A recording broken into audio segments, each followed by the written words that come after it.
Welcome, everyone. I'm Rob Sahutsky. I'm Sergi Feldman. And I'm Zach Miles. You're listening to Babble of the Beltway.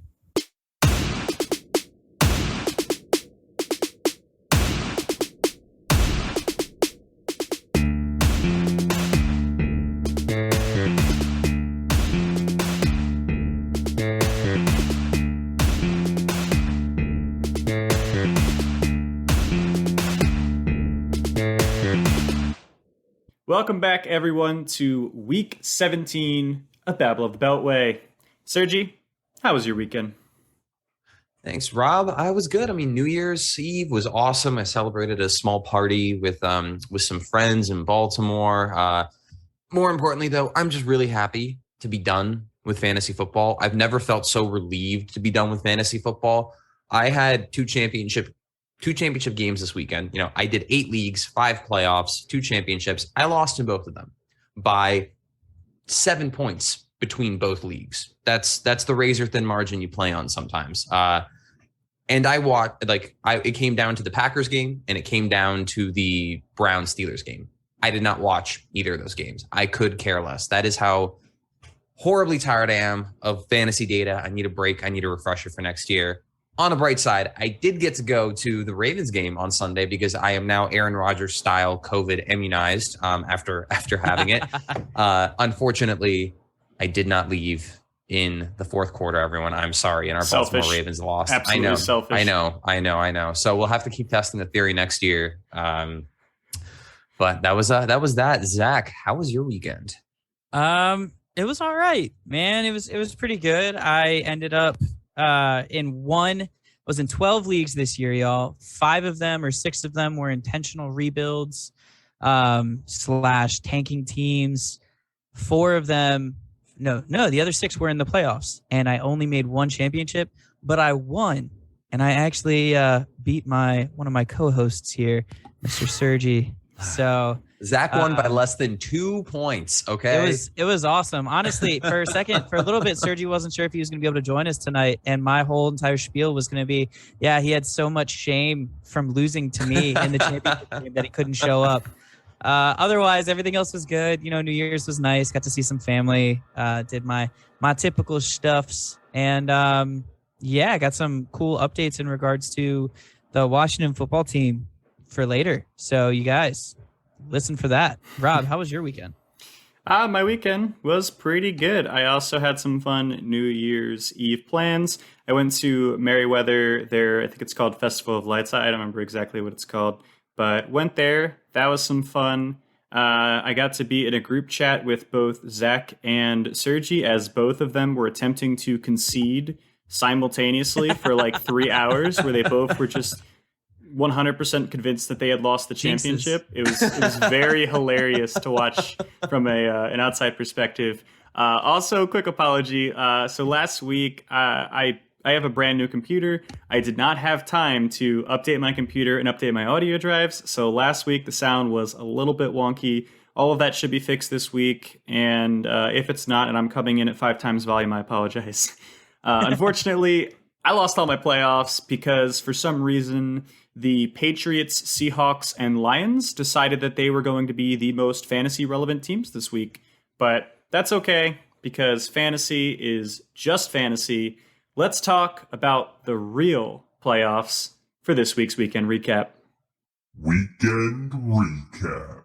3, 2, 1. Last week, we gave you likely playoff scenarios and our predictions for Week 17. We actually were pretty good on our predictions last week. We got, I think, 75% of our predictions correct, which is awesome. The unfortunate part is that the 4 games that we got wrong were all games that had serious playoff implications. So we now have to fix a lot of the things that we messed up. So the Bengals found a way to upset the Chiefs and officially secure the AFC North. The Chargers found a rushing defense. I don't know how, but they found it, and they throttled the Broncos. Arizona stopped their downward slide and defeated the Dallas Cowboys. And the Steelers sent Ben Roethlisberger home after his final game in Heinz Field with a W, defeating the Browns. This creates Yeah, his whole career. It hasn't been announced, and that was kind of funny during the game where like everyone was just saying it, but he hasn't announced it. We all just know. But we'll talk about all those games a little bit more in depth later. Should have been last year. Retiring Man. the full-time owner of the Cleveland Browns, Ben Roethlisberger. Jimmy Haslam is out. So we have some fun scenarios today. We only have 1 week left to get all this figured out. Zach, kick us off with the NFC playoff picture. Yeah, absolutely. So the NFC playoff picture cleaned up a lot after week 17, and it was going to anyways. You know, it's just the idea of where are these guys going to end up in their certain seeding, right? So the Packers officially are the number one. Nobody can take that away from them. They blew out the Vikings, and they got the number one seed because the Cowboys lost to the Cardinals. So the next four seeds are going to be the Rams, the Bucks, the Cowboys, and the Cards. And that order can kind of change between now and then. The Rams haven't actually clinched the division yet. And that's mostly due to, once again, Arizona winning. And it's one of those times where I was really happy that they won, especially because they beat the Cowboys. And I hate the Cowboys so much. But like, there's just so much that goes into it. But anyway, so, you know, the Rams play the 49ers in week 17. And that's kind of sketchy for them because, you know, Kyle Shanahan, Mike Shanahan's son, has beaten the Rams the last 5 times that he's played them. So we'll see if they can kind of continue on that train. But, you know, there's just certain things that we're kind of excited to see. Serge, give us some of the actual predictions that we've made here. All right. So we do predict that the Saints are going to beat the Falcons. And we all do unanimously believe that the 49ers are going to win, which was a hot contention point that we had at the start of the podcast, but not really. We contentiously all agreed unanimously. Yes, contentiously all agreed unanimously. Love that phrase. So, I mean, with some of these picks, you know, we already talked about Saints playing the Falcons are a mediocre team. 49ers have to play Rams. I'm hoping Trey Lance lights it up. I really do. I want to see this guy play well. This makes our wild card predictions for the weekend going up to the Packers clinching the number one seed, having a bye. Eagles at Buccaneers, 49ers at Cardinals, and the Rams at the Cowboys. Those are going to be some interesting matchups. It's fun. We only have one divisional game in there. You know, a lot of times you get week one and it just ends up being like 3 divisional games. And it's just like, well, that's kind of lame, right? But Eagles, Buccaneers, very, very interesting game. We'll talk more about that, I'm sure, in next week, if it plays out that way. Rams and Cowboys, I don't believe they played each other this year. So that should be another very interesting game. And 49ers, Cardinals, well, it's 2-0 for the Cardinals right now, I'm pretty sure. So not a lot of teams get that 3-0 sweep. Yeah, I'm pretty sure. But Kyler Murray versus the Kyler Murray that eats Wheaties, Trey Lance, is going to be a great matchup. That's very true. So moving on to the AFC playoff picture. This one definitely cleaned up compared to last week. If you remember last week, we had 12 teams that were vying for 6 spots. That's gone. That's over with. That's done. Toast. We now have 5 teams that have clinched as of this weekend. And all 5 of those teams are within 1 game of each other. So final seeding, going to be a little bit hard to predict. But we know the Titans, the Chiefs, the Bengals, the Bills, and the Patriots will all be making the playoffs. And thankfully, we actually kind of know the 6th one as well, because the Chargers and the Raiders are going to be playing each other. One of those teams has to win, and we're going to put a little asterisk there, because technically that's not true, and that has some even more like speculative things that we can pull as to what kind of collusion things might happen for a night game. We can't speculate on the tie, otherwise Rob's brain will actually explode from trying to do the calculations. I have calculated all 14 trillion possibilities, and there is one possibility where both the Chargers and Raiders make the playoffs. But yeah, that will be an interesting thing if if another condition happens, we'll get to that. I don't want to rush that too quickly, but the goodness. Chargers and Raiders play each other. The winner of that game will be the 6th, right? So now we're talking about what is this 7th seed going to look like? And that's going to result to the Colts versus the Jaguars. Yeah. So we kind of already know what's going to happen, but Sergi, tell us about the Ravens and Steelers anyway, I guess, because we just should cover that, you know? Just to interject really quick. Haven't the Colts lost to the Jags in Jacksonville like a majority of their last 4 seasons?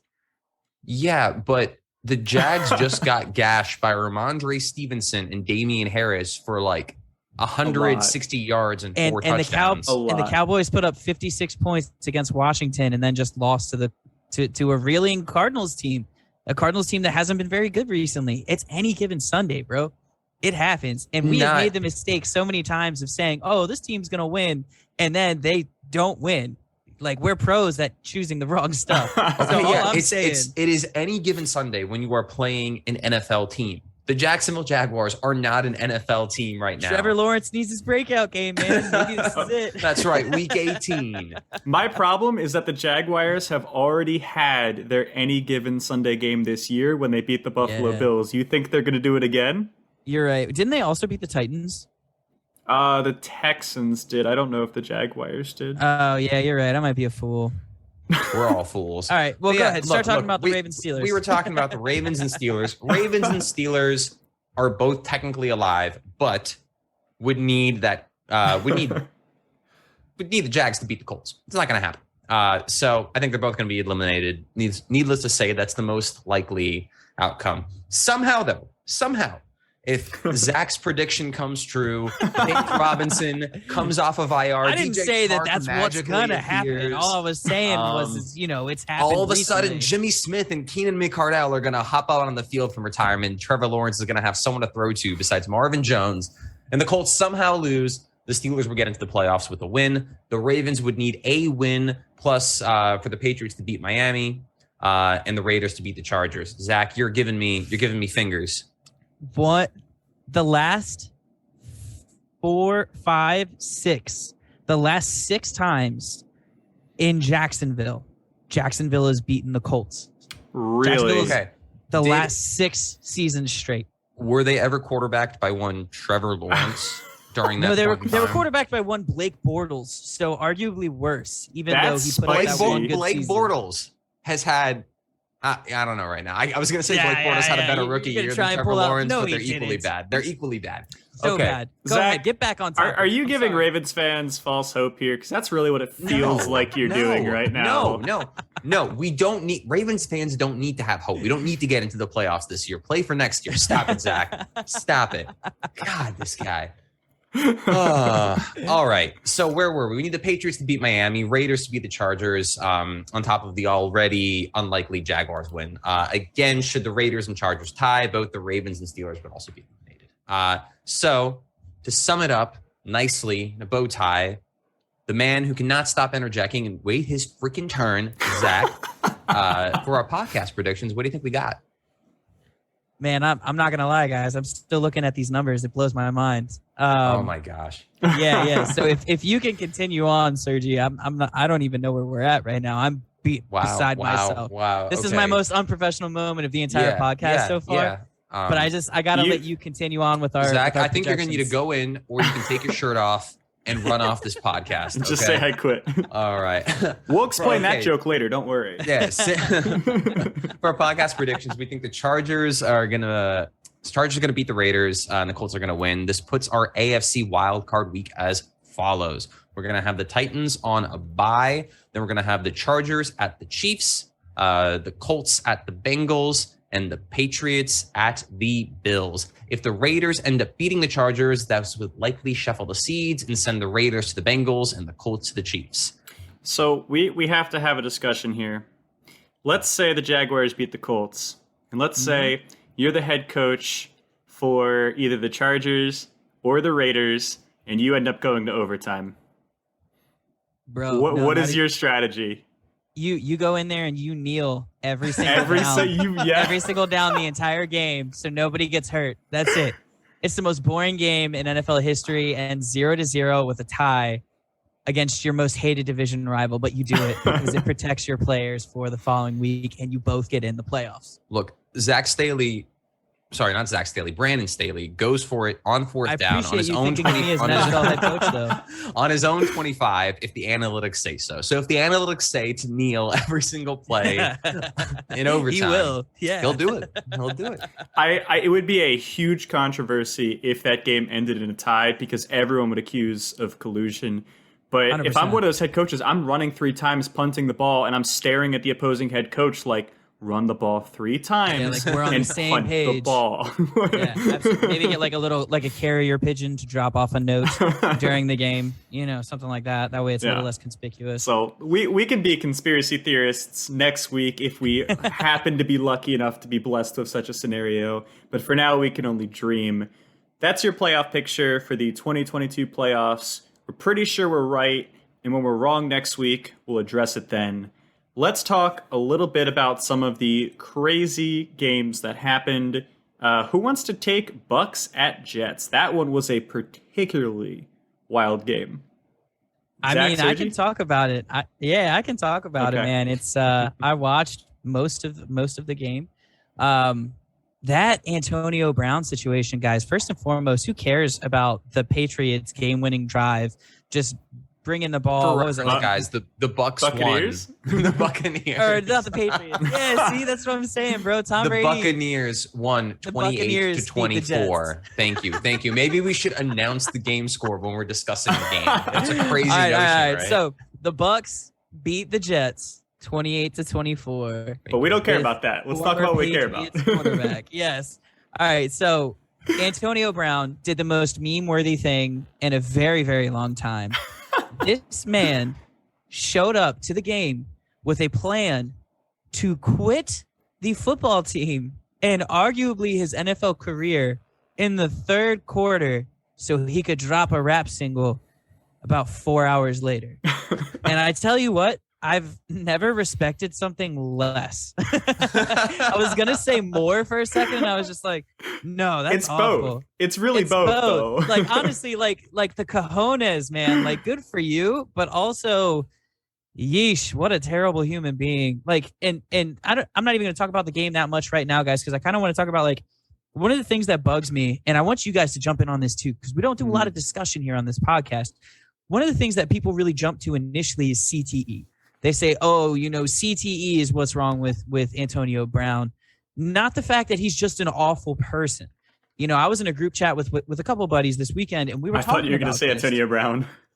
Oh, man, that would have been cool. I would have been like, bro, can I get a signed Steelers jersey? Because everywhere else you flamed out insanely.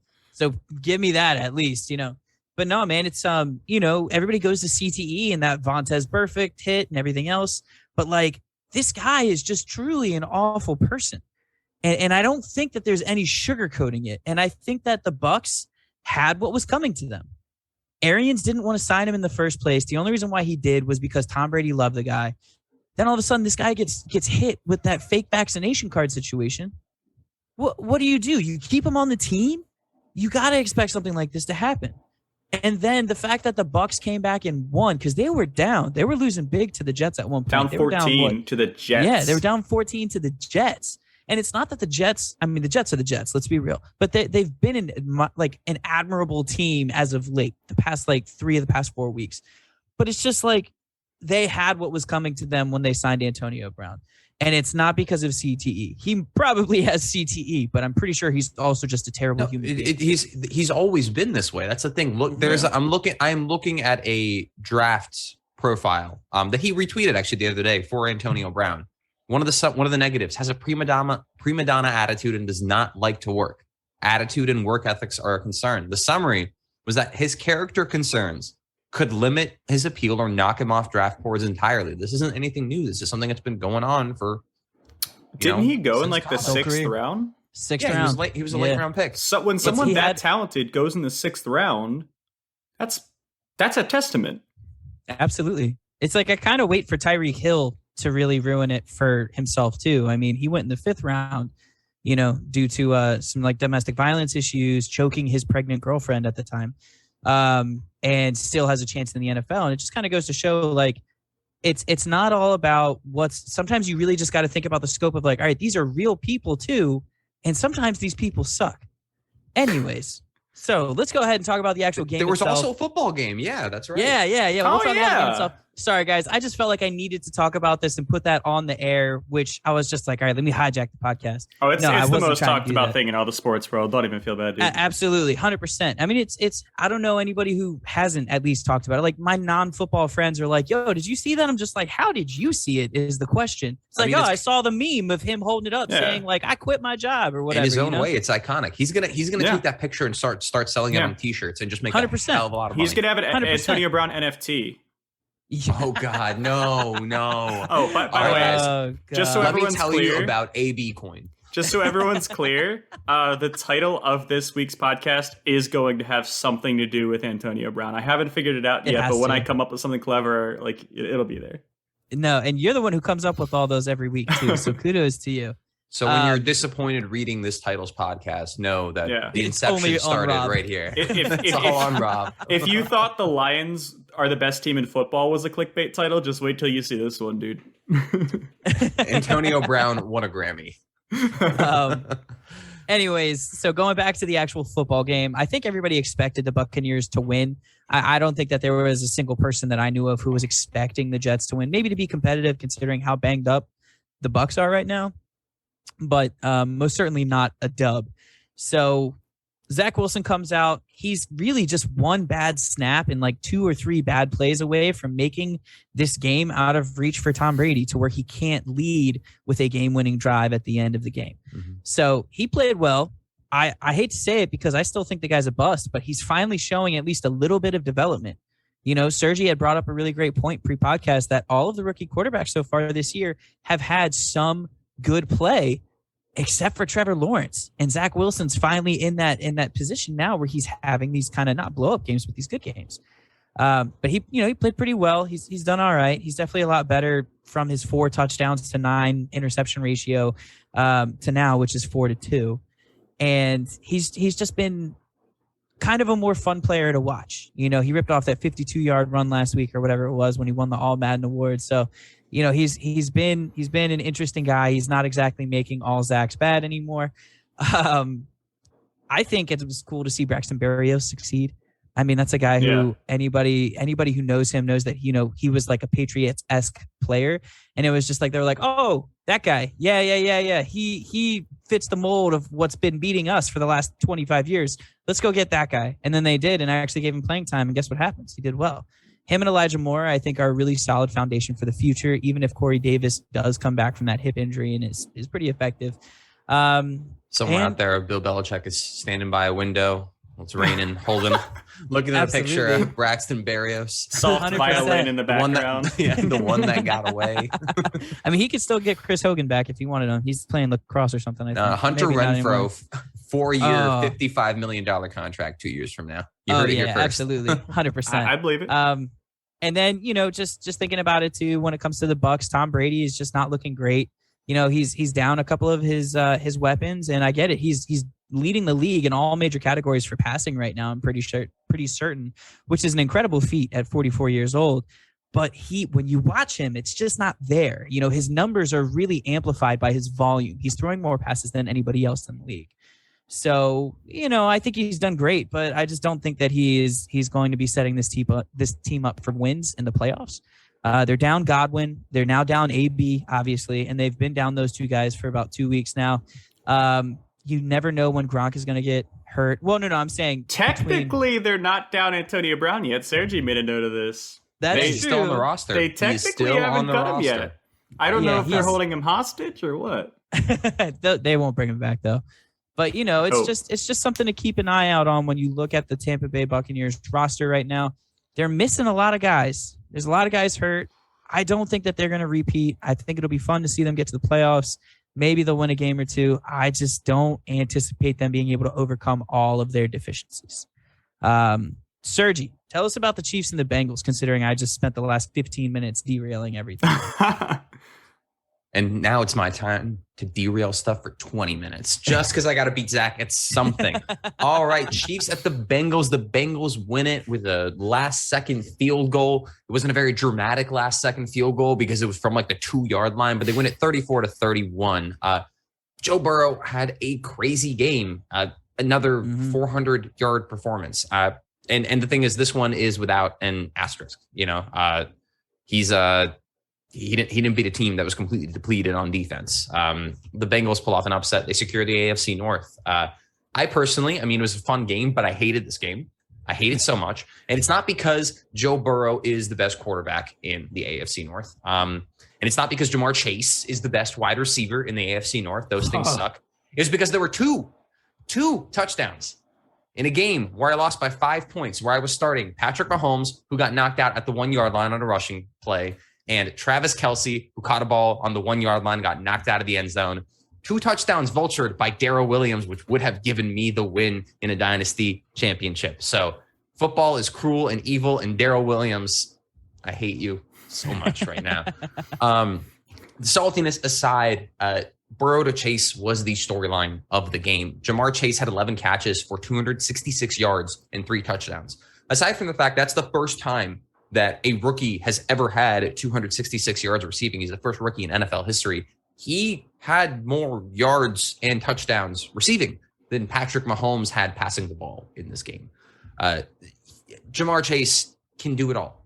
He is everything as advertised in the pre-draft process. I mean, he's not the biggest guy, sure, but he can do it with he can win over top. He can win the jump ball. He wins with size, speed, elusiveness, strength, explosiveness. There's nothing that he cannot do. And it's going to be horrible playing against him 2 to 3 times a year. His only knock, 8 years. Yeah, for 8 years minimum. His only knock is an occasional concentration drop, and he's the best rookie wide receiver in NFL history, aside from maybe Randy Moss. And that is as high praise as you can get it. I really do think that Joe Burrow is honestly a better quarterback than Patrick Mahomes. I know that is a controversial statement, but Patrick Mahomes has significantly more raw talent than Joe Burrow. He's more mobile. He has a insane, godlike arm where he can make every single throw in the book. He is a better arm talent. But the thing is, Joe Burrow's ability, and he's just shown it across the last 5 or 6 games in depth, uncanny ability to just dissect defenses and coverages and find the open guy, and his touch and precision on passes. It is absolutely insane for a second-year player. He is like just cerebrally like a Tom Brady, a Peyton Manning on the field right now, with the ability to actually play out a structure, which is mind-blowing. He doesn't have the biggest arm in the league. That doesn't matter when you know exactly where to put the ball, exactly where the wide receivers are open. Peyton Manning had the greatest statistical quarterback season of all time, with the ghost of an arm flapping around and just like throwing ducks every other play.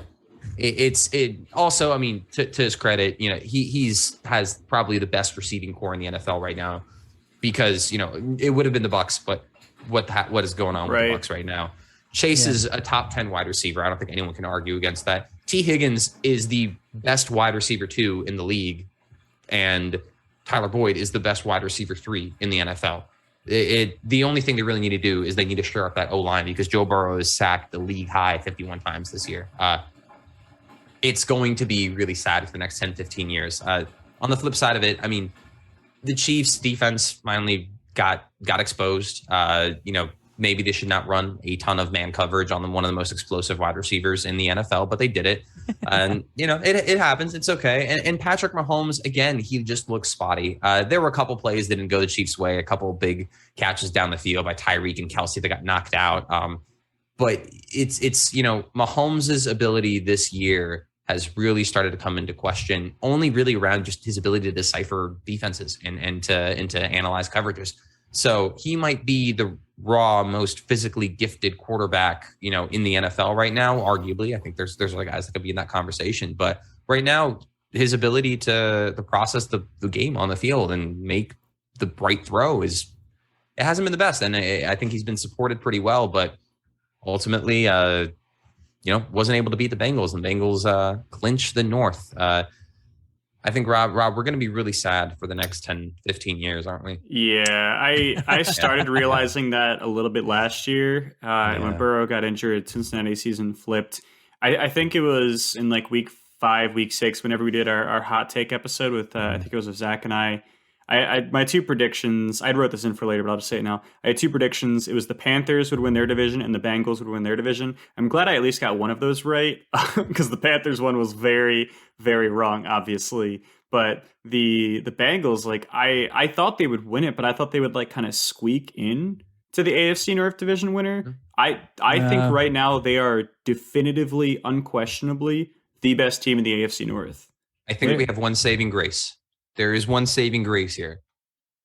Because Joe Burrow has played so well this year, he has helped Zach Taylor keep his job. That is the only chance that we have, is that now they're going to have a Cliff Kingsbury, Kyler Murray situation. Joe Burrow just might be good enough to pull the Bengals past that. I will say I do have one concern about Joe Burrow, and that is I fear that he's going to get injured again. And it's not because just their O-line is bad, but it's also in the way that he plays. He has this certain moxie about him and this chip on his shoulder. And sometimes I feel like he takes unnecessary hits or he does dangerous things that he doesn't need to because he feels like people don't respect him like they should. And my concern is that that's something that can get you injured. He's already had an ACL tear. He had a couple rough hits this year. He got end of the Chiefs game. He had to get pulled out for a couple plays. He says it's not a big deal, but I worry about that. Because I think he is a potential like Hall of Famer, and I think that if he can stay healthy, it'll be a serious question by the end of his career.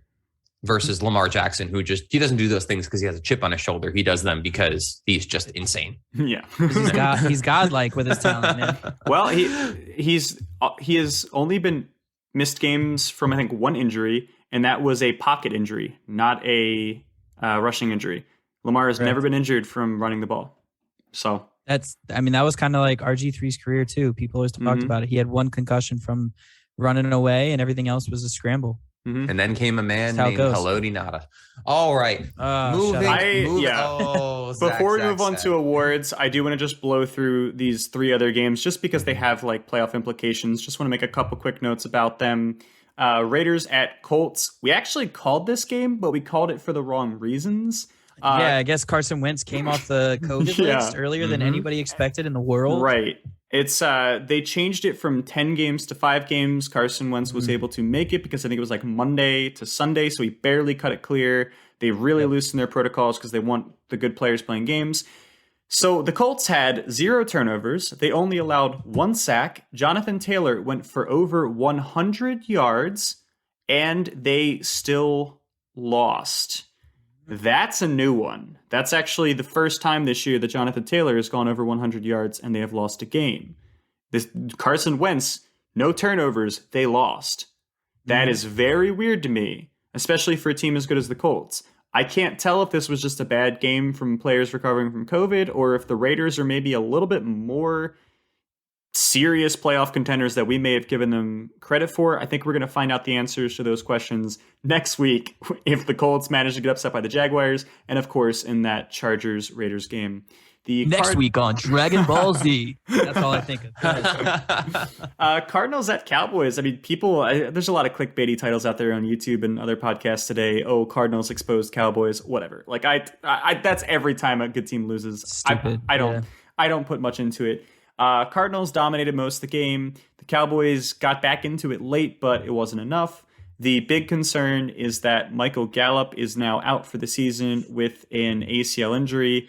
This hurts him for free agency, securing a big deal. This hurts the Cowboys just in general for the playoffs. Big implications, just like that Chris Godwin injury. It matters. You hate to see it for a guy in a contract year. I might not be a Cowboys fan, but I respect Michael Gallup's game, and I wish the best for him. And finally, Browns at Steelers.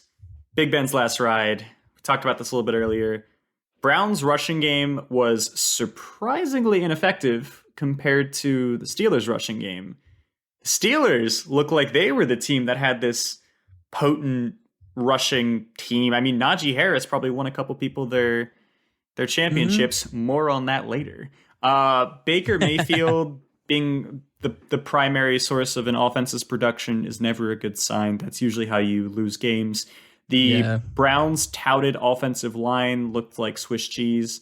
Baker was under pressure almost every single play. He was sacked 9 times. TJ Watt single-handedly sacked him 4 times. I'm sorry, maybe don't put your right tackle on TJ Watt without help. Like I after like the 5th or 6th sack, I'm not going to blame the offensive line. That's a coaching flaw. That's a coaching issue. There was one play I watched where there were 5 offensive linemen and it was a standard 4-man rush, and 3 of those defending players hit Baker Mayfield. Can you please explain to me how a 5v4 turns into 3 defenders hitting the quarterback?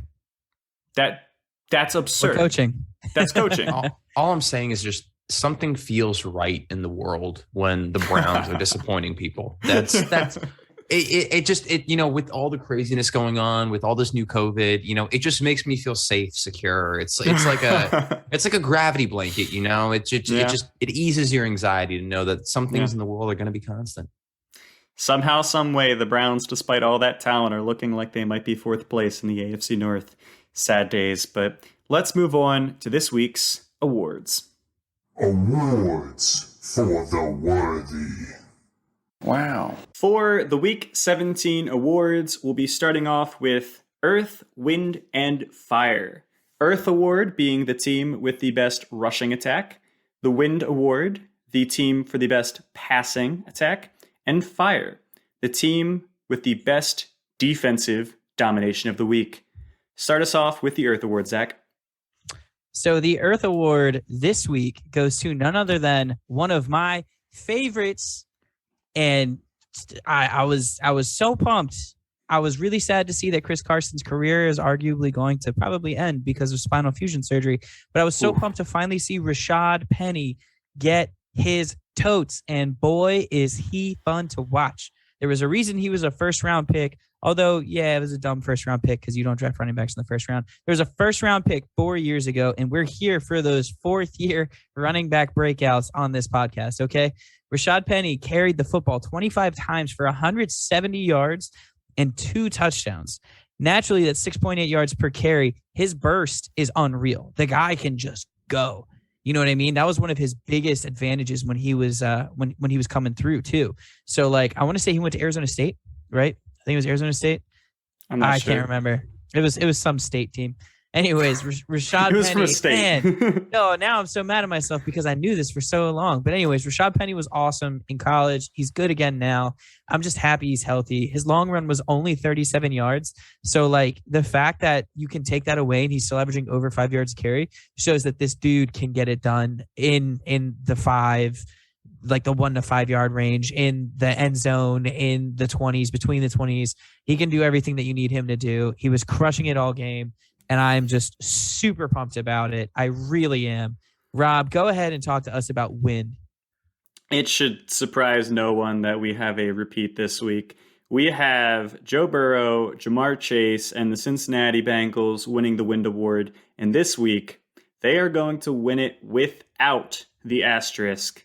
Now, you know, last week we gave it to Burrow and the Bengals for beating the Ravens, but we said, I mean, look, it was against the practice squad, so is what it is.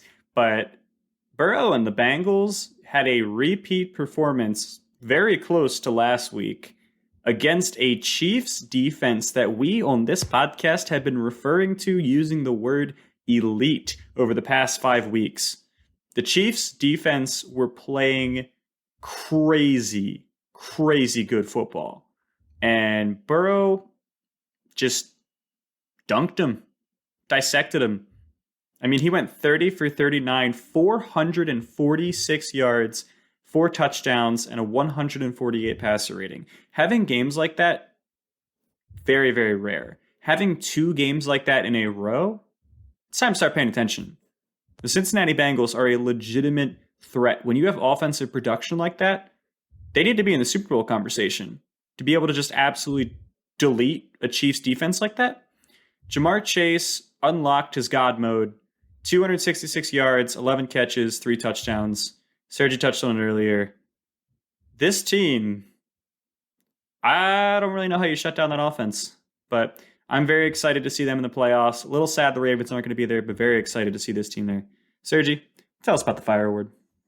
All right. This week's Fire Award goes to the Tennessee Titans. They will maintain that name. However, Derrick Henry is supposed to practice this week. He will probably not play week 18, but there is a very good chance the Tennessee Titans transform back into the Tennessee Derrick Henrys in the divisional round of the playoffs. It's going to be something to watch. Now, sure, the Titans have won a lot of awards this year. I think it's the first time they've gotten the Fire Award. They may have gotten it. I don't know if I think it's the second. I think they got it for the Rams game. Yeah. That's right. That's right. I wrote that once. That's on me. This is where my agreement with this award ends, because this award has Tua Tagovailoa slander, and I will not slander Tua on this podcast. Do you hear me, sir? Look, we have an award later that actually is Tua appreciation. So don't worry about it. Yes, they shut Tua down and they held the Dolphins to a total of 256 yards. Normally a team will get that just throwing the football, not even running. It's kind of crazy. But yeah, they were able to completely stop them. They sacked Tua 4 times. They pressured him 13 times in 10 QB hurries. Again, I do not think this is Tua's fault. I think Tua either needs to get the heck out of Miami, or he needs to go into a situation where he actually has some help and support, because I think Tua is a good player. I think Tua has a lot of talent. I think that he can be an NFL caliber quarterback and play well and lead teams to playoffs. I do not think this is the situation for him. And because the Dolphins cannot put together a functioning offensive line, the Tennessee Titans take home this week's Fire Award. All right. Next up, Rob, I'm taking this from you. I'm taking your intro. Next up, we have some of our more creative awards, as we like to put it every single week. And first up is Rob.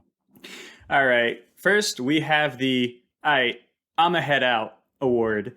Shout out to everyone that knows the SpongeBob meme that this references. And this is going to go to Antonio Brown for, in the middle of the third quarter of a football game, saying, I'm a head out, and just quitting his team in the middle of a game. Taking off all of his clothes, by the way, other than his pants. Fun fact, they actually, allegedly, there was some security guards that thought he might have been a streaker. I saw that. They were contemplating tackling him, and I think they realized he was a player. Very weird situation, by the way. Well, I guess a former player at that point, technically. Although not technically, because he's still on the roster. Buccaneer, yeah. We'll see. Former player, current rapper. A former current player rapper, yes. Full-time, what do you call himself, Super Gremlin? By the way, I've already decided the name of this podcast is going to be Antonio Brown, and then Rap God. Something along those lines. Something along those lines. I'm all right with it. Yeah. Has anyone actually listened to the single? No. I have. I did my due diligence. I've listened to. I did my research. It's like just under 2 minutes. I would describe it as just mediocre. It's just the song where you're like, oh, it almost sounds like someone like gives you their mixtape. And they're like, yo, listen to my rap. And it's just like slow and then like saying stuff and then like hype it. It's just like mediocre, subpar rap. I'll check it out. I can't wait till he collabs with Lev Bell. That's going to be a fire duo. Well, I will say we are 3 white dudes talking about rap right now. but with that said, as being the self-acclaimed hip hop head, I'll give it a shot. I'll see how it is. I have a feeling that it's going to be like everything else he's put out, which Rob, you described it perfectly. It's mediocre, subpar, not good. Just like the whitest of the 3 white dudes, the hip hop head. I'm glad. Yeah, 100%. Hey, whatever, man. I'll own it. I'll take what I gotta get. All right, let me move on to my award now, because I'm holding this up. So this is the Bow Before Me, Puny Mortals award, and this goes to Vikings center Garrett Bradbury, of whom I actually changed his Wikipedia page after it happened. Somebody changed it back recently, and it made me really upset. But it was up there for a day. Pretty much what happened was Tyler Conklin was going out for a pass, was absolutely crushed on this vicious hit, and he ended up having to skip a few downs because it was right in the hip, and he was just on the ground writhing in pain.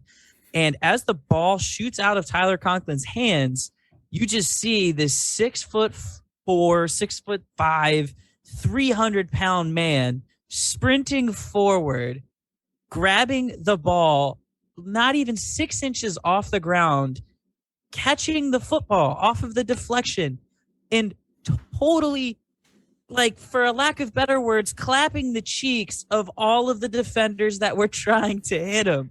And guys, when I say it was a sight to see, it was my favorite play of the year. It was 100% my favorite play of the entire year. It's been a year for big man plays. You got Robert Hunt against the Ravens. You had Lane Johnson. Yes, yeah, exactly. And I'm here for it, guys. Like, this is my type of NFL. Like, I want the big guys to do stuff.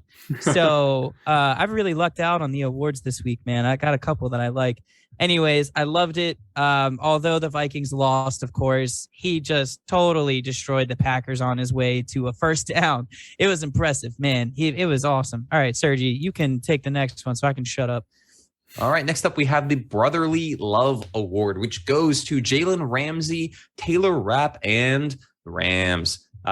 And surprising repeat from last week, another punch thrown. Jalen Ramsey is going to smack Taylor Rapp's face mask in between plays. Yet again, the scuffle was dismissed as a little bit of a mix-up, saying you got any brothers? You ever fight with your brothers? Yeah, you did. Here's the thing. If I am Jalen Ramsey and I also have Taylor Rapp consistently blowing the coverage behind me and making me look bad, I would also want to hit Taylor Rapp in the face. I think it's justified. Okay? It was probably after that Mark Andrews play as well. After Mark Andrews carried half the Rams defense as he does every week. Mark Dadrews, lovely the guy. Rob, what you got for us next? Next, we have the but what about our draft position award? And this goes to the Jets for taking a 2-score lead on the Buccaneers, watching their star wide receiver Antonio Brown quit on the field just to blow it by letting them back in the game, calling a quarterback sneak on 4th and 2, and then letting Brady just walk down a 93-yard touchdown drive for a free, effectively just, securing a better draft pick. So shout out to Robert Saleh and the Jets. That was the Jets for a very intelligent draft pick advancement. Good job, Jets. Zach. Next up. Oh, sorry. See, I cut you off, man. No, I gave that pause. I paused. That's on me. Go ahead, Zach. Next up, we have the Once a Lion, Always a Lion award. And that goes to Matt Stafford for throwing another pick six, his 4th pick six of this season. And this was to the Ravens, a team that prior to this week had the 2nd fewest forced turnovers in the league, only ahead of the Jacksonville Jaguars. And when I think of teams that deserve to be down there, it is not the Ravens that I think of. So honestly, bad look for Stafford. Bad look on Sean McVay. Rob pointed out something really important that Rob McVay. See, now I'm thinking about you as a coach. That Sean McVay runs, although yes, he's like a whiz kid and he's got all these amazing ideas and stuff. He runs a 1-read option. Like he runs a 1-read option offense. And so when I say that he looks at the quarterback tends to look at their first option, throw the ball out immediately if they can for quick screens, quick dump offs to the flat, wherever it is that he can get it to. And it leads to things like interceptions and pick sixes if the defender recognizes the play, just like Malcolm Butler did to the Seahawks in the Super Bowl when they were on the 1 and they should have handed it off to Marshawn Lynch. Why did they not hand it off to Marshawn Lynch? Doesn't matter. The Patriots won a Super Bowl that way. Sergi, you're up. All right. Next up, we have That's a Dime, but We Need a Dollar award. I apologize for my attempt at a Southern accent. I'm a Russian man who lives in the Northeast. So this goes to Tua. Why were you so vague, bro? Who lives in the Northeast? First of all, Northeast what continent? Yeah. Second of all, it's Babble of the Beltway. Like, we know we're in Maryland, man. Like, get it together. Go ahead. All right. This goes to Tua Tagovailoa for throwing a perfect dime from the right hash mark of his 20 all the way to the left sideline of the Titans 30 for an enormous game, and unfortunately still losing 34-3. And then Zach needs to rant again. Everyone, I'm sorry, but no, guys, it's the last one, and it's actually I'm going to change the name of the award. Originally, the award I put is the Don't Trip Award. This is actually going to be the Don't Worry, Son. I'll be back soon. I'm just getting some cigarettes award. And that goes to Mike Zimmer for very obviously knowing that after this season, he is not returning to the Minnesota Vikings. And I say that because this man was asked in a press conference after they lost this week. One of the first questions was, hey, do you want to see more of Kellen Mond? That's their rookie 3rd-round quarterback. And this dude literally just went, no. And then after like 5 seconds of awkward silence, the reporter was just like, well, I mean, you know, you might not have Kirk. So what do you, he said, I see him in practice every day. I don't want to see him anymore. And that's when you know, like, yeah, he's not coming back from getting those cigarettes. So. Oh. Well, on that note, we're just going to go to the Ravens update. Ravens update. For this week's Ravens update, I have a lot of stuff to say. I wrote a bunch. I'm not going to read it all because I just can't do that to myself. But the Ravens somehow, some way, went up against a team that was probably better in almost every single way. They led the game for 59 minutes, and then they lost. And are now effectively, although not technically, knocked out of the playoffs. This bothers me. This bothers me a lot. It's not because we lost. I don't care that we lost. I predicted we were going to lose. I think our entire podcast, except for Sergi, predicted we were going to lose. I think the entire sports world, except for Sergi, predicted we were going to lose. I said, and I quote, if I leave in the 4th quarter of the game, and you didn't, we will win. Because you're selfish. And I did not leave. I stayed for the whole game, and we lost. So I'm still right. Thank you. It just when I look at this, I just get frustrated because the Ravens are not a team that should be in the playoffs, and we all know this.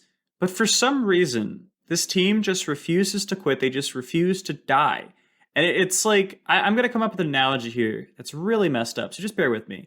It's like when you have a pet that you love, but like it's towards the end of its life, and you just got to put it down. Like that's a tough thing for a lot of people to do, right? The Ravens are those owners that are just like letting the dog like live when it's like in really bad condition. They're just like, we're not going to give up on this. We're not going to give up on you. Like that's what being a Ravens fan feels like right now. It's like they just refuse to let their dog go. And it's like, we're not making the playoffs. We're not good enough to make the playoffs. We're injured everywhere. It's like this team is not ready and they just refuse to die. They found a way to stick in a game that they didn't belong in. And it hurts because as a fan, they just give you false hope over and over and over. It's just constant false hope. Not the kind of false hope that Zach gets from like the Washington football team going on like a 4 streak. It's like our team like gives us the false hope. Don't you at me. I have no false hope with this team. I'm going quiet again. It's the false hope in the sense that you start saying like, wait, this team is actually good. We could do something. And then they just choke it away and lose anyway, which was what we should have happened the whole time. If we had just lost by 20 points, I would have been fine. But no, we had to lead against a really good team for 59 minutes and make me think, wait a second, this team can actually do it, and then lose. That's what frustrates me. That's what hurts. So now, yet again, I was tricked into believing, wait, this Ravens team actually could be a serious threat in the playoffs. We could win a game with this team. This team's tough. They're resilient. And now we need to beat the Steelers. The Raiders have to beat the Chargers. Patriots have to beat the Dolphins. And the Jaguars have to pull a trick out of a hat, some kind of a weird rabbit out of a magic hat and beat the Colts. And Lamar Jackson needs to heal up, and Greg Roman needs to learn to call plays, and all of our cornerbacks need to heal their ACLs from IR. It's a lot. It's a lot. So it just hurts. It's frustrating. Before I pass off to Sergi to talk about the actual game itself, I do want to kind of like attack some people because I'm feeling aggressive right now, okay? I'm feeling kind of aggressive. I haven't heard anyone yell at Harbaugh for going forward on 4th down 3 times in this game. I haven't heard anyone say anything negative about Harbaugh. I haven't heard anyone say, oh, Harbaugh's too aggressive. Oh, Harbaugh shouldn't go for it on 4th down. Do you want to know why? Because Harbaugh went 3 for 3 and converted every single 4th down. And that was the only reason we were ahead in this game. That's the only reason we almost won this game. people are very quick to jump all over Harbaugh really, I'm just going to say Harbaugh. I'm not going to defend other coaching staff because I don't want people to think that I'm supporting Greg Roman. But look, we need to stop judging coaches just on results. Because the fact of the matter is, sometimes you make the right decision and you get punished for it. Other times, you make the wrong decision and you don't get punished for it, and you end up winning because of that wrong decision. Harbaugh is going to play aggressive. It's what he does. No one is bashing him just because it worked, just because we are so results-oriented and results-centric. We need to change that. And if you need proof, the Baltimore Ravens are the number 1 team in the NFL on 4th down. We have the highest 4th down conversion percentage with a 68% success rate. If we go for 3 conversions, we are likely to get 2 of them. It's technically more than 2 of them. That is an insanely high 4th down conversion number. Maybe, just maybe, we should cut Harbaugh a little slack. That's my rant. I need to get that off my chest because that's been bothering me. I went off on that a little bit last week. I'm tired of it. I'm tired of the Harbaugh slander. You can slander Greg Roman. Slander him all you want, but it's not Harbaugh. All right, Sergi, tell us about the actual game, the thing that matters. No, I'm on team fire John Harbaugh, everyone. Now, I think, no. I love Harbs. He makes the occasional dumb call, but he is a phenomenal players coach. You will not find, here, we just went, we got beat.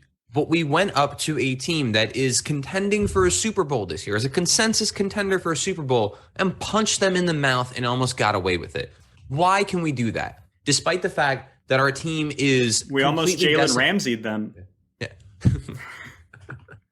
Despite the fact that our team is decimated. We're starting backups almost at every single position.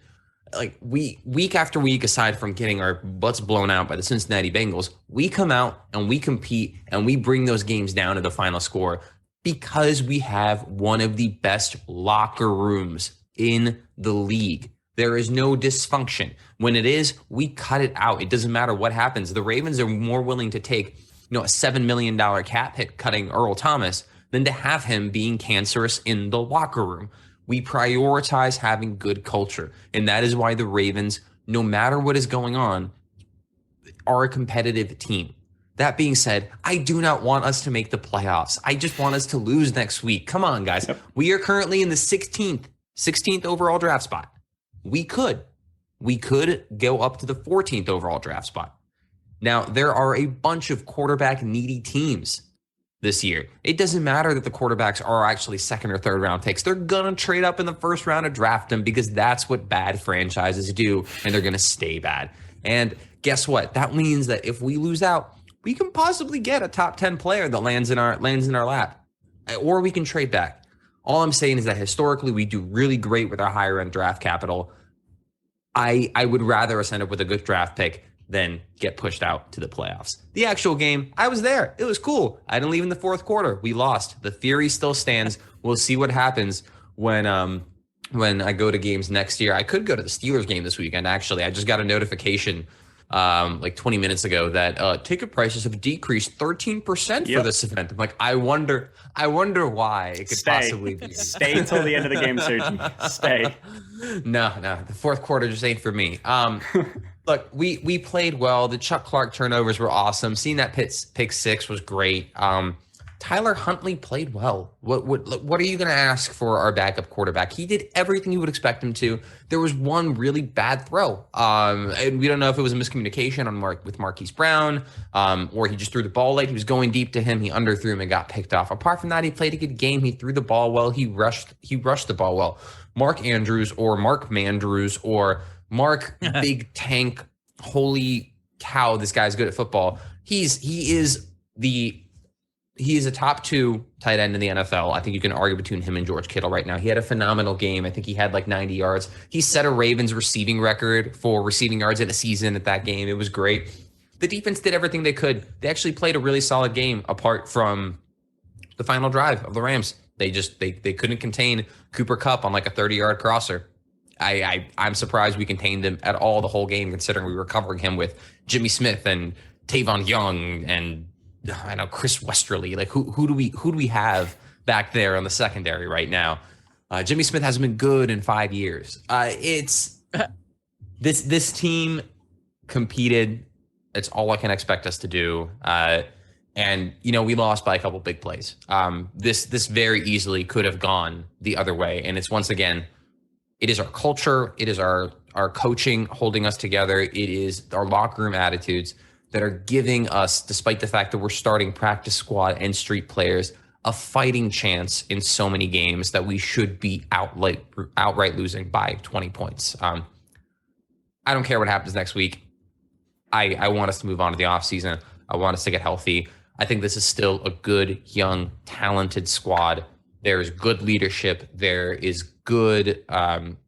There's good draft capital. There's only the only thing that I say we're lacking a little bit right now is cap room, and you can always make more of that through NFL cap magic. Maybe we'll give someone a Taysom Hill extension for like $140 million, but push all the money down the line. We'll see what happens next year. At the very least, I still think it's a good time to be a Ravens fan. Mm-hmm. Next up, I'm ending here on a positive note, despite our gloomy circumstances. I cannot say that this is going to happen for the next 5 minutes. Next up, we have the Washington football team update. Again, please take your antidepressants. Zach?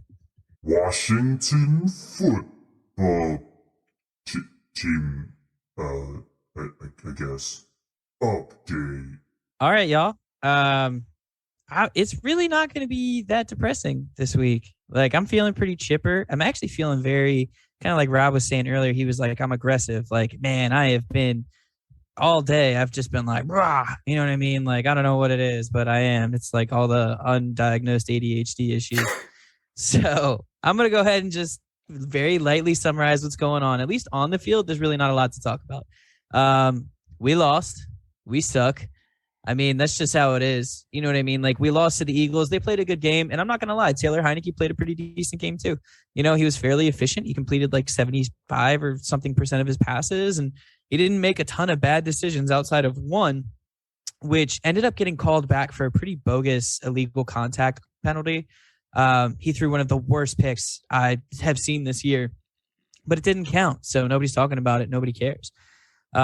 Ultimately, we were officially ruled out of the playoffs, and I wish we would have been ruled out 2 weeks ago. I wish we would have gone 4-13 instead of 6-11, which is going to be, I think, ultimately what we go, or maybe even 7-10, because Ron said that this upcoming week against the Giants, we're going to try and play to win.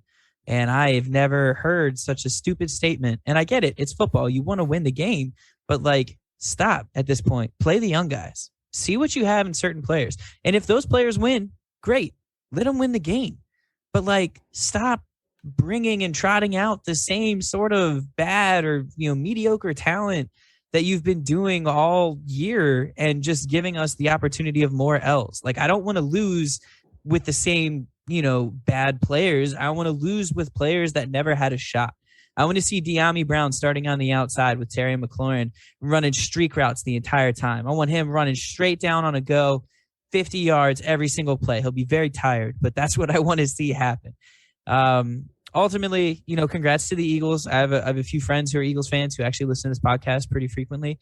I'm happy for y'all. The Eagles are the team that I hate the least in the NFC East outside of, Washington.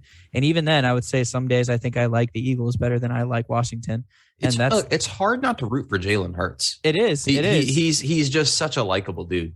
Absolutely. There was another. So, and I'll talk about one off the field thing and then one update about the name. So the off the field thing that happened this week was as Jalen Hurts was exiting the tunnel saying goodbye to the Eagles fans, these Eagles fans were leaning on this like the support barrier, and it fell and it almost hit Jalen Hurts. They almost landed on Jalen Hurts' legs.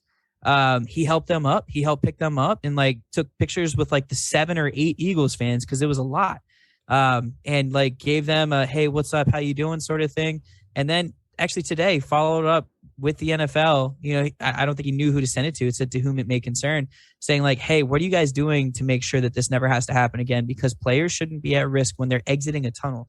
And you guys have heard me talk about FedEx Field this entire season already being such a trash heap, with the leaky sewers and everybody tears their ACLs at FedEx Field. And it's just a nightmare there.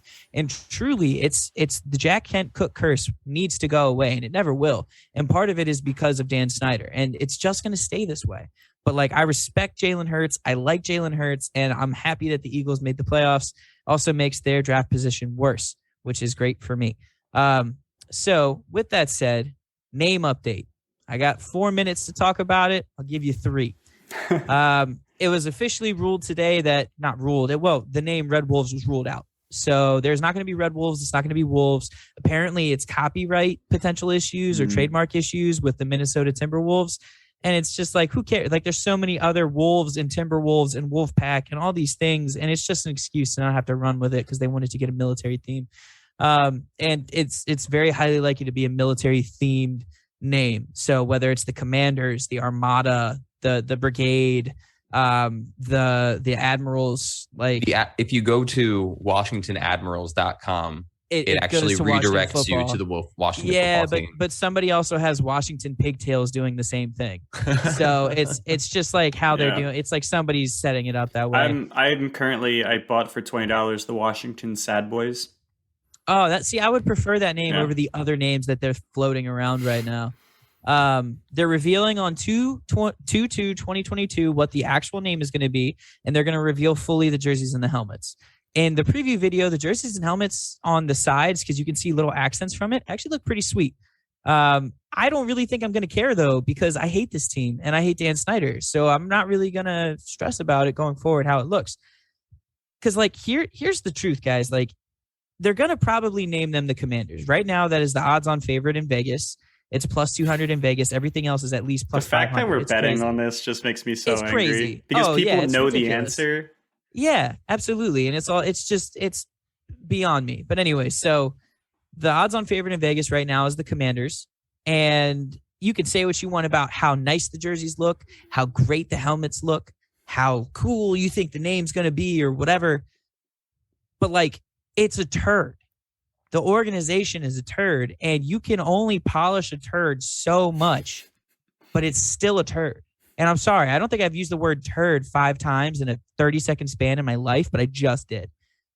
And it's a fitting theme that they're releasing this name on Groundhog Day. Because if there's one thing that Bill Murray taught us in that iconic film, it's that nothing will change about his existence until he changes so much that he's a new man. And in the Washington football team's case, that would mean overturning ownership. So unfortunately for football fans, or for fans of the Washington football team, I don't expect them to have that fundamental change for the rest of Dan Snyder's life. I think Dan Snyder is going to die owning this team, whether that's in 5 years or 50. We're stuck. Y'all are stuck. I don't even really care anymore. And I don't think we're going to have the happy ending that Groundhog Day got when Bill Murray changed his life. That's a beautiful metaphor, Zach. Thank you. Thanks. Yeah. Sell the team, Dan. I hate you so much. Go to jail. There it is. The future is now. The future is now. Up next, we have The Future Is Now, where we look into the podcast's magical crystal ball and tell you who is going to win in the final week of the NFL season, Week 18. We will not have any Thursday night games this week, but we will have a couple Saturday games. Up first, we have Chiefs at Broncos. At this point in time, the wheels are off on the Bronco train. They have nothing to play for. They don't really have a quarterback. It's a bit of a disaster. Chiefs win. Next up, we have the Cowboys at the Eagles. The Cowboys may have more trouble than you think with this game, but we do think that they're going to beat the Eagles. Next up, we have Packers at Lions. Y'all, we don't even have to go over this. I get that the Packers may sit their starters, but they've even talked about not sitting their starters. So I think the Packers' second string is going to beat the Lions, whether it's barely or by a lot. Colts at Jaguars. I want to just say it's the Jaguars because, like, if that ends up being right, how beautiful would that be? Just saying that I called that. But in good faith, I can't do that to the listeners. I give the Colts a 99% chance of winning this game. Colts win. All right, next up we have the Washington football team at the Giants. Wow, what a barn burner, Mike Glennon. What a great game. Yeah, I'm not even going to watch it. Great game. Unwatchable football. Washington's going to win for what it's worth.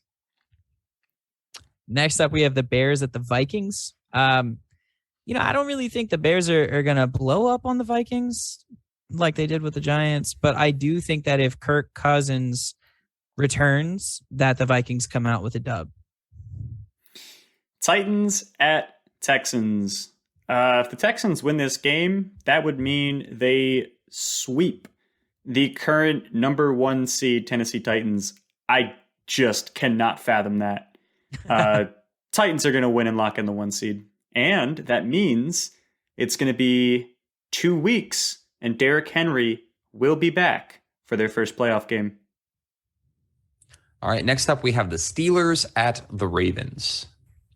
Now, I'm supposed to say that the Ravens are going to win. You don't have to. I think that the Ravens are going to lose to the Steelers by a margin of 3 points. Zach's making a face. Why do I think that? Because I want it to happen because I want a better draft pick. No. Okay, realistically, I think the Ravens at home, Terrell Suggs is going to be in the building. I think we're just going to hit Big Ben a lot. It's going to be a close game, but I think the Ravens are going to end up pulling it out. Next up, we have the Bengals at the Browns. And, before maybe we had some indications that the Browns could win this game. But I mean, after the past couple of weeks, especially the way that offense is playing, we can't go away from the Bengals. Bengals, definitely. 49ers at Rams. We discussed this a little bit earlier in the podcast, not too much to add. 49ers are 5-0 in their last 5 meetings with the Rams. They just have Sean McVay's number. The Rams look vulnerable. I can't explain it. There's just something wrong with that team, and I can't really put my finger on it. I actually think the 49ers are going to win this, and that's going to be huge implications.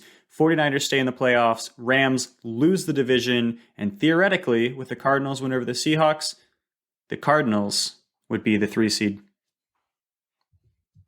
All right, next up we have the Panthers at the Buccaneers.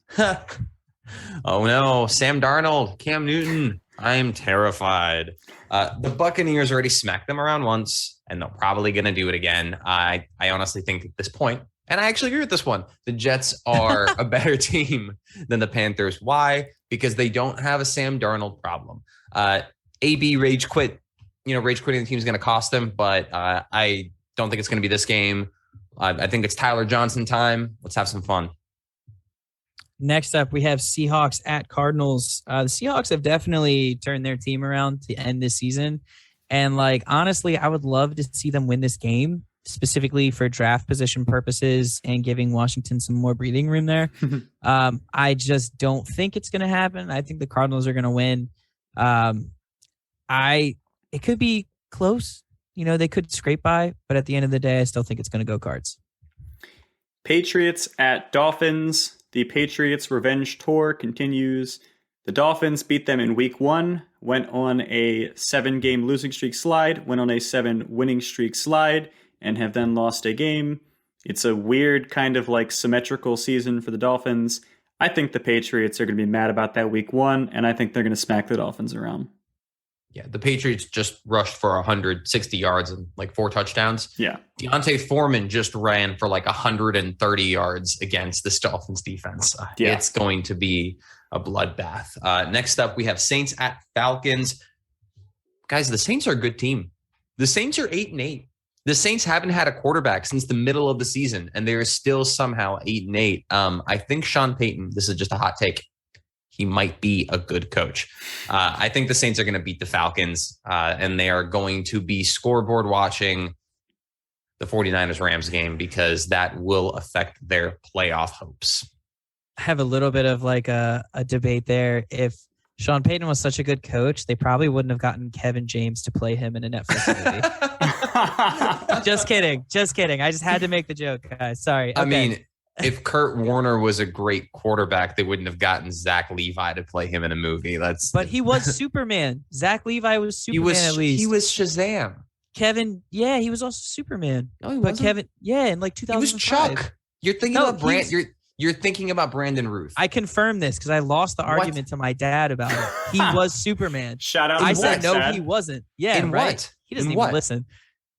In like a Superman from like the OG Superman, like 20 years ago, in like 2004 Superman. That was Brandon Ruth. No, it wasn't. All right, Fact check by boys. Bananas. All right, it Jets doesn't matter. at It doesn't Bills. matter. We'll Jets get at fact Bills. checked by Bananas later. Bills are gonna win. Rob, you go. And finally, I just love how the most ridiculous debate of this entire podcast wasn't even football related. That makes me genuinely happy. Finally, we have the Chargers at Raiders. We already discussed this a little bit. I think the Chargers are going to take this game. But after the Raiders just upset the Colts, who knows? But podcast says Chargers win. We'll report back next week. Fishing for fantasy. For the final segment of the podcast, we have Fishing for Fantasy. Are we going to give you fantasy recommendations for Week 18? No, that doesn't make any sense. Your leagues are already done. Why would we do that? We already told you, running quarterbacks are cheat codes. You already know the deal. If you still have a fantasy championship in Week 18, write a letter to your commissioner, get that fixed for next season. What are we going to do instead this week? We're going to do who won your championship for you and who lost your championship for you. All right, in the typical Rob, Sergi, Zach order that we love to do. Up first, who won your championship for you? Jamar Chase and Joe Burrow won your championship for you. As we've already talked about this quite a bit, I'll just say the points. Jamar got 55.6 points if you're in PPR. He not just metaphorically won your championship for you, he literally won your championship for you. Joe Burrow also popped off 35 points in most leagues. Wild. If you had the two of them, I mean, you basically won. You basically just won. Sergi, tell us who's next. All right, next up, Brandon Ruth won an argument for me because he was in the 2006 movie Superman Returns and Zach Levi was not. Fact checked by Bananas. But actually, I tried so hard to say that with a straight face. That was Amon-Ra St. Brown, the best name in football. He has names of two gods in his one name. Incredible. Won your championship for you. You're welcome. We've been recommending him for like 4 weeks. He had 8 catches, 111 yards, and a touchdown, a 2-point conversion, and 23 rushing yards, and a rushing touchdown. He can do it all. 35.4 PPR fantasy points, and he, once again, was thrown at you for 4 weeks straight on this podcast. Hopefully you listened. We compared him to Hunter Renfrow, and he also got 20 points this week, by the way. So, bada bing, bada boom. If you have two gods in your first name, you're going to be good at football. Next up, we have Rashad Penny, the guy that I have gushed about so many times before this week, during this week. And I just want to say once again, you're welcome.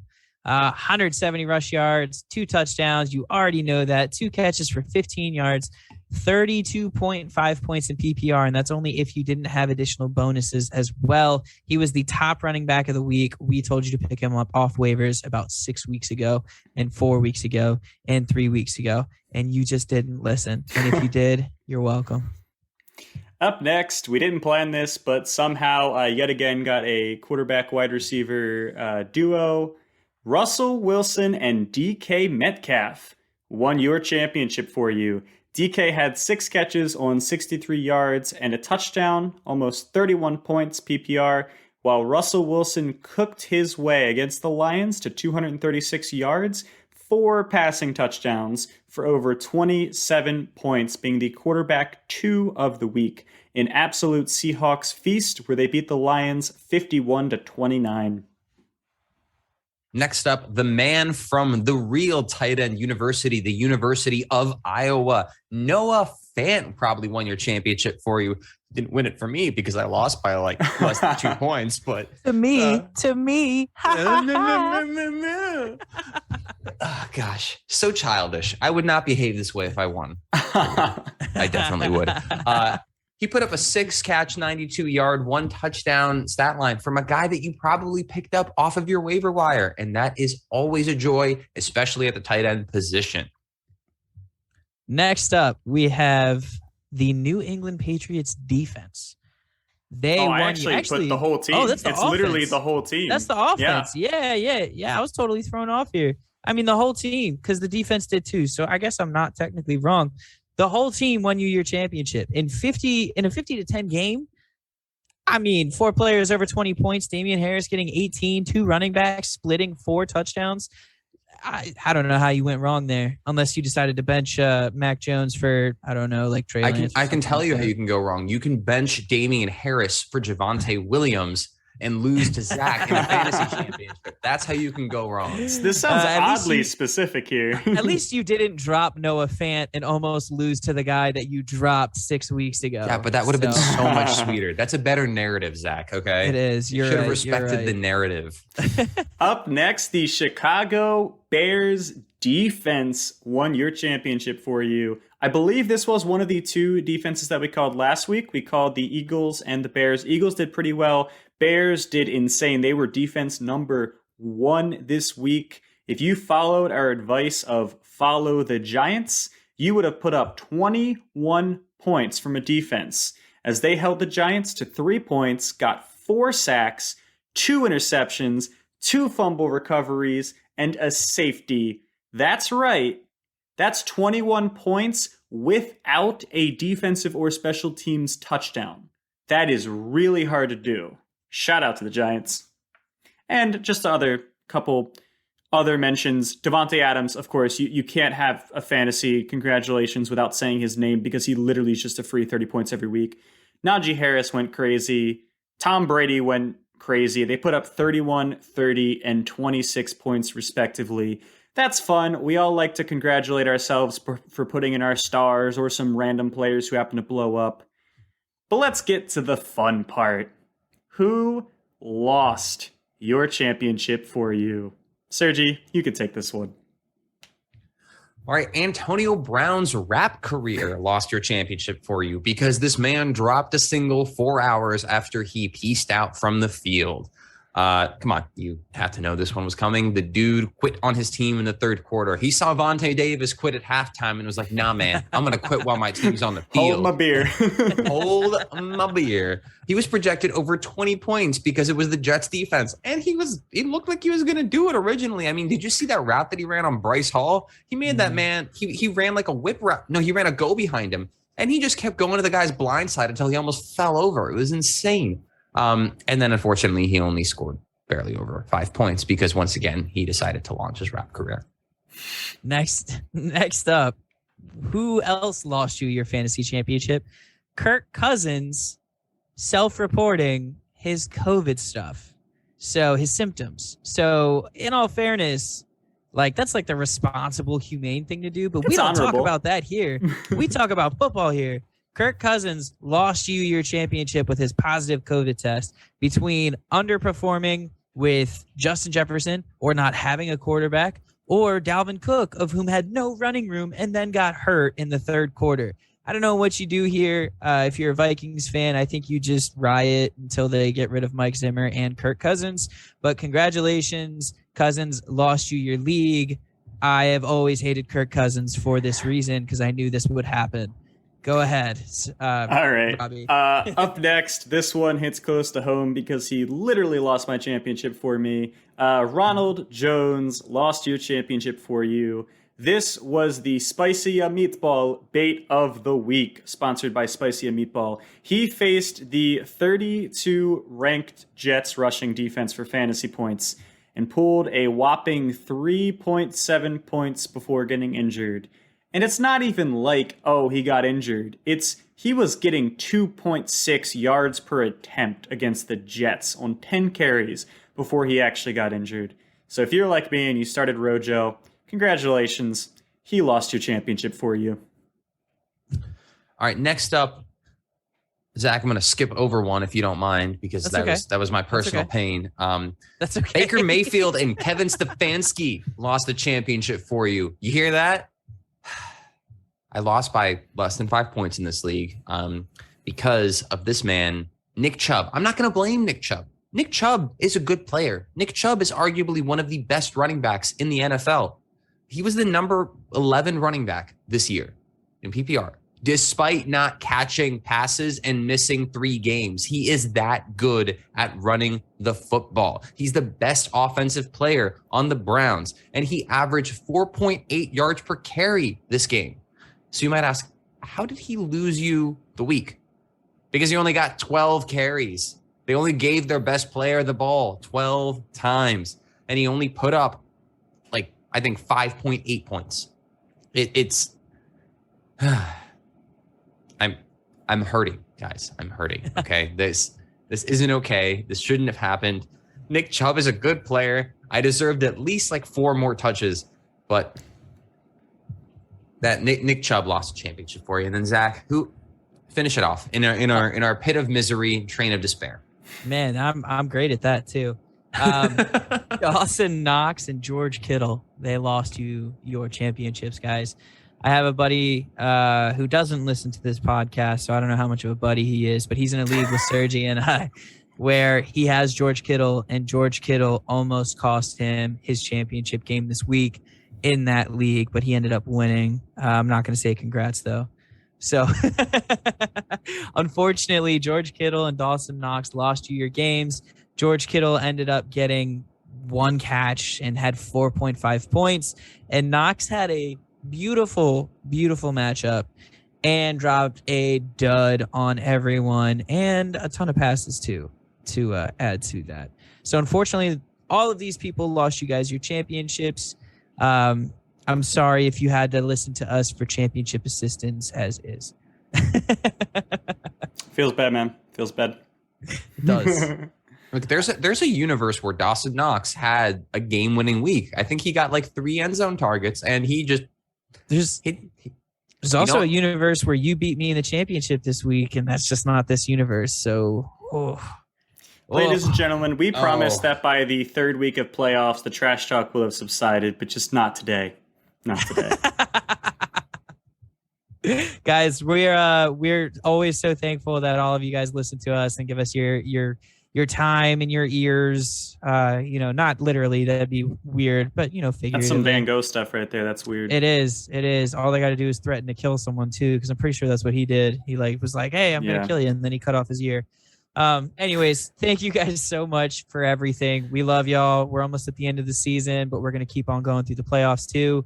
Go ahead, give us a review on Spotify, follow the socials. I have started to do some stuff on the socials with Babble of the Beltway, because I know that Sergi is also trying his best with it, but has not tried in about a month. So that's okay, though. Will Babble of the Beltway ever make a TikTok? Find out next week. No, we made it. I told you we made it. Yeah, we made it 3 months ago. No. I meant make an actual a video. A TikTok as in a video. Dude, I'm telling you, the off-season stuff, when we start doing draft prep, that's where it's going to shine. I got you. Don't worry. I don't want to ruin those potential first 6 videos where it gives us an extra boost. We got to make it matter. True. We're going to make it matter. I promise. We're going to put time into it. We're actually going to care. Absolutely. All right. Once again, guys, thank you so much for listening. I am Zach Miles. I'm Rob Sahutsky. I'm Sergi Feldman. Thank you for listening to Babble of the Beltway.